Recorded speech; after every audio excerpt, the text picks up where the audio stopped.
गणेश भी लगातार जुड़े हुए हैं।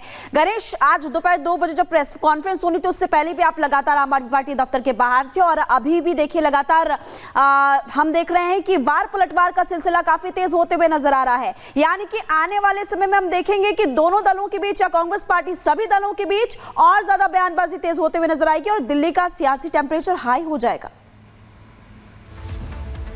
देखिए महिमा, आपने कहा ना दिल्ली का सियासी टेम्परेचर हाई हो जाएगा। सही कहा, मौसम बेशक सर्द है लेकिन सियासी टेम्परेचर अब हाई होने का है, क्योंकि देखिए चुनाव की तारीख तो घोषित कर दी गई है लेकिन आरोप प्रत्यारोप का दौर है वो खत्म होने का नाम नहीं ले रहा। आज खुद दिल्ली के मुख्यमंत्री और सांसद संजय सिंह, मंत्री सौरभ भोदा जो पहुंचते हैं, जिस पर आतिशी सिंह का कहना होता है कि उनके जो आवास है उनको उन्हें खाली करा दिया गया, 3 महीने में दूसरी बार खाली कराया गया। तो उसी को लेकर अब आम आदमी पार्टी के जो सांसद संजय सिंह है उन्होंने चुनौती दी है और कहा है कि कल हम सभी नेता, सभी विधायक जाएंगे और देखने के लिए कि कहां पर वो टॉयलेट है, सोने का टॉयलेट कहां पर है, वो स्विमिंग पूल कहां पर है, हम सब वो देखने जाएंगे। और कल पूरी तरीके से चेतावनी भी दी है कि चले हमारे साथ, हम भी देखें कि जिस तरीके से बीजेपी वो बातें कर रही है, वो स्विमिंग पूल की बात कर रही है, वो कहां है, हम भी तो देख ले जरा। और उसके बाद उन्होंने तो पूरी तरह से जो जमकर राजनीति है वो बंगला पॉलिटिक्स हो या फिर शीश महल पॉलिटिक्स हो, इस पर जमकर होती हुई नजर आ रही है। और वहीं संजय सिंह की तरफ से प्रेस कॉन्फ्रेंस की गई जिसमें उनकी तरफ से यह कहा गया है कि वो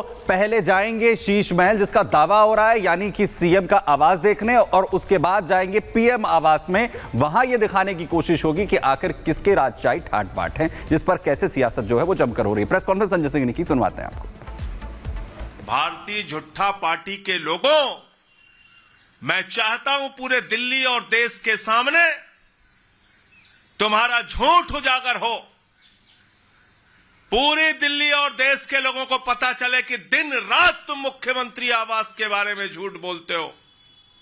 हमें दिखाओ स्विमिंग पूल कहां है, हमें दिखाओ मिनी बार कहां है, हमें दिखाओ सोने का टॉयलेट कहां है। हम चाहते हैं देश की मीडिया को भी पता चलना चाहिए और दिल्ली की एक एक जनता को पता चलना चाहिए। और मैं चुनौती देता हूं, कल 11 बजे मीडिया वालों के साथ चलकर इस बात का फैसला हो कि एक तरफ दिल्ली के मुख्यमंत्री का आवास है जिसके बारे में दुष्प्रचार और झूठा प्रचार भारतीय जनता पार्टी कर रही है, और इसी दिल्ली में देश के राजा नरेंद्र मोदी का राजमहल है। और चलिए खबरों में आगे बढ़ते हैं, बात करेंगे संभल की। संभल में बन रही पुलिस चौकी पर सियासत कर रहे विपक्ष को एक बड़ा झटका लग गया है। जिस जमीन पर जिस खालिद की तरफ से दावे की बात कही गई थी, आज उसी ने संभल पुलिस को एफिडेविट देकर यह साफ कर दिया कि सरकारी जमीन है और उनका इससे कोई लेना देना नहीं है। पूरी खबर आप इस रिपोर्ट के जरिए देखिए।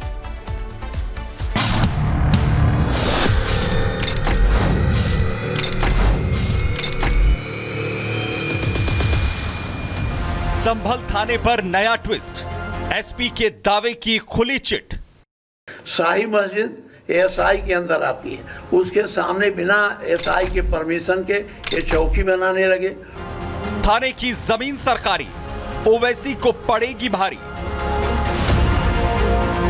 वोट बैंक की साजिश फेल, विपक्ष का तुष्टीकरण से मेल। संभल की घटना नीति ये बहुत बड़ी साजिश और षड्यंत्र था। जो खोदने वाले लोग हैं वो रुकने वाले नहीं हैं।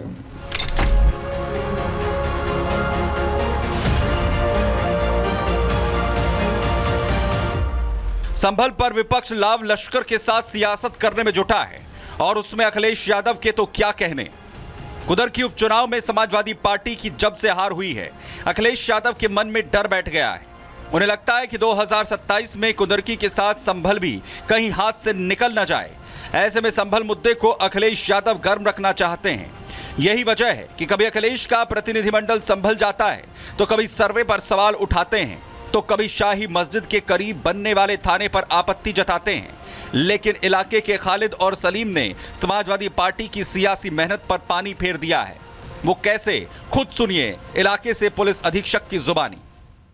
यहाँ पे मेरे ऑफिस में एक मोहम्मद खालिद नाम के व्यक्ति की तरफ से एक उनके प्रतिनिधि जो उनके बेटे हैं उनके द्वारा आके एक एफिडेविट दिया गया पर्ची कटवाने के बाद में, जिसमें उन्होंने बताया कि जामा मस्जिद के सामने जिस स्थान पर पुलिस चौकी का निर्माण हो रहा है उस स्थान की काफ़ी समय पहले जो शपथकर्ता हैं मोहम्मद खालिद हैं, उनके पूर्वजों के बताए अनुसार वो लोग देखभाल करते थे लेकिन उन्होंने बताया कि मेरा कोई इस जगह से कोई मालिकाना हक नहीं है, ये सरकारी ज़मीन है और सरकारी ज़मीन पर ही पुलिस द्वारा चौकी का निर्माण किया जा रहा है। नहीं, मामला ये था कि सर हमारी ज़मीन नहीं है, वो हमारे बुजुर्ग जो थे देख रेख करते थे उसकी।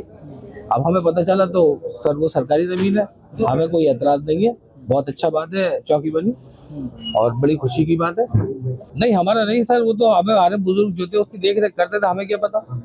अब जब पता चला हमें कि हमारी नहीं है तो सर जाहिर बात है आपने आपत्ति हटा दी है कि हमारी नहीं हमारी नहीं है सर, आपकी नहीं। जी सर। खालिद और सलीम के खुलासे से साफ है कि ओवैसी के दावे में कितना दम है। साथ ही उन लोगों की आंखें भी खुल गई होंगी जो दावा कर रहे थे कि थाने की जमीन वक्फ बोर्ड की है। हालांकि पिछले 11 दिनों से शाही मस्जिद के करीब थाने का निर्माण हो रहा है। थाने की 15 फीट ऊंची दीवार खड़ी हो चुकी है, दीवारों पर लिंटर डाला जा चुका है। थाने के चारों ओर 7 से 8 फीट की दीवारें खड़ी की गई हैं। 12 से 15 फीट ऊंची चारों ओर पेड़ लगा दिए गए हैं। संभल में जैसे जैसे थाने की दीवार ऊंची हो रही है, विपक्ष की सियासत भी बढ़ती जा रही है। संभल में हिंसा की आग बुझ चुकी है। 40 दिन से ज्यादा का वक्त गुजर चुका है, लेकिन इस मुद्दे को ओवैसी और अखिलेश हवा देने में लगे हैं। यकीन नहीं तो सुनिए संभल पर अखिलेश यादव आखिर क्या कह रहे हैं। ये भाईचारा के पक्ष में नहीं है, ये दरारवादी पार्टी है। भारतीय जनता पार्टी दरारवादी पार्टी है, दरारवादी पार्टी। इनके लिए इंसान के जीवन का कोई मोल नहीं है, क्योंकि उसी से वो राजनीति करना चाहते हैं, उसी से राजनीतिक लाभ लेना चाहते हैं। ये भारतीय जनता पार्टी ने एक सुनियोजित ढंग से एक तरह का दंगा कराकर हिंदू और मुस्लिम के बीच में काफ़ी खाई पैदा करने की कोशिश की है और यह सरकार सांप्रदायिक तनाव पैदा करके अपनी राजनीतिक रोटी सेकना चाहती है। दूसरी तरफ बावड़ी को लेकर भी बवाल मचा हुआ है। हालांकि पिछले 5 दिनों से बावड़ी की खुदाई रुकी हुई है। बावड़ी स्थल के आसपास सुरक्षा व्यवस्था सख्त कर दी गई है। संभल के चंदौसी के लक्ष्मणगंज इलाके में बावड़ी की खुदाई का 18वां दिन है, लेकिन बावड़ी की खुदाई जिस रफ्तार से चलनी चाहिए थी वो फिलहाल अब धीमी पड़ चुकी है। वजह साफ है क्योंकि जो इमारत है नीचे काफी क्षतिग्रस्त है और इसलिए पिछले 5 से 6 दिनों से मजदूर केवल यहाँ से मिट्टी हटाने की प्रक्रिया देखिए कर रहे हैं। आप तस्वीरें आप देख रहे हैं, बावड़ी को जल्द से जल्द खाली किया जाए ताकि जो आगे की प्रक्रिया है कैसे उसको यहाँ पर बेहतर तरीके से शुरू किया जाए। हालांकि एएसआई और कल के दिन जब पर्यावरण विभाग की टीम पहुंची थी तो उन्होंने इस बारे में भी चर्चा किया, जो अंदर से गैस निकल रही है उसकी भी जांच अब की जा रही है, क्योंकि अंदर से जो लगातार कार्बन मोनोऑक्साइड का रिसाव हुआ वो भी यहाँ पर खतरे से खाली नहीं बताया गया। जो यहाँ पर देखिए मलबा आप देख पा रहे थे 2 दिन पहले, अब फिलहाल देखिए उसको यहाँ से हटा दिया गया है। मजदूर यहाँ से मिट्टी हटाने का काम लगातार कर रहे हैं। इस मलबे को यहाँ से हटाया गया ताकि बावड़ी का जो स्वरूप है, जो ढांचा है, एकदम साफ सुथरा बेहतर आपको दिखाई दे। यहाँ से भी अब आगे मलबा हटाने का ही काम किया जाएगा।